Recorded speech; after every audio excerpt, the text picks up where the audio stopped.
आपने देखा जो ट्रेड डील 4 महीने से रुकी हुई थी 4 महीने से कुछ बदला नहीं। किसी न किसी कारण, जो मैं जानता हूं नरेंद्र मोदी जानते हैं, नरेंद्र मोदी जी ने कल शाम उस डील को साइन कर दिया।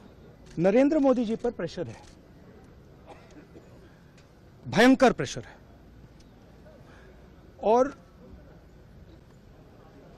नरेंद्र मोदी जी का जो इमेज का गुब्बारा है, जो हजारों करोड़ रुपए लेकर बनाया गया था, वो फूट सकता है। इशू ये नारावाने की स्टेटमेंट नहीं है, ये साइड शो है, और वो भी जानते हैं, मैं भी जानता हूं। मेन बात यह है कि हमारे प्रधानमंत्री को कॉम्प्रोमाइज कर दिया गया है। किसने किया है, कैसे किया है,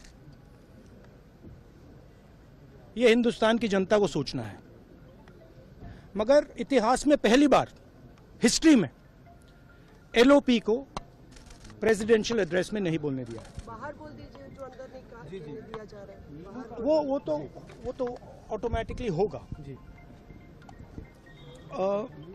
बट ये आप समझिए, और हिंदुस्तान के जो किसान हैं, आप सब समझिए कि इस ट्रेड डील में आपकी मेहनत को, आपके खून पसीने को नरेंद्र मोदी जी ने बेच दिया है।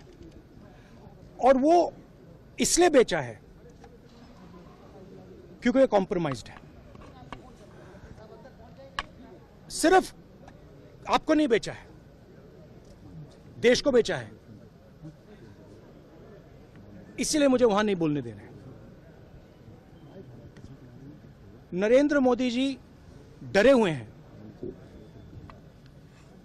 क्योंकि जिन लोगों ने उनकी इमेज बनाई है, वो अब उस इमेज को फोड़ने लगे हैं। एक अदानी जी पर केस है यूनाइटेड स्टेट्स में। वो अदानी जी को टारगेट नहीं कर रहा है, वो नरेंद्र मोदी के फाइनेंशियल स्ट्रक्चर को टारगेट कर रहा है। एक वो है। दूसरा है एप्स्टाइन फाइल्स। एप्स्टाइन फाइल्स में अभी और माल है, वो अभी रिलीज नहीं हुआ है। इसीलिए इस दबाव में आकर एप्स्टाइन फाइल्स में जो है, जो पूरा देश जानना चाहता है, मगर अभी अमेरिका ने रिलीज नहीं किया है। और दूसरा जो अदानी जी पर केस है, जो एक्चुअली मोदी जी पर केस है, क्योंकि वो बीजेपी का फाइनेंशियल स्ट्रक्चर है, मोदी जी का फाइनेंशियल स्ट्रक्चर है। तो ये 2 प्रेशर पॉइंट्स हैं। और आप ये बात समझ लो, देश ये समझ ले कि प्रधानमंत्री कॉम्प्रोमाइज्ड है।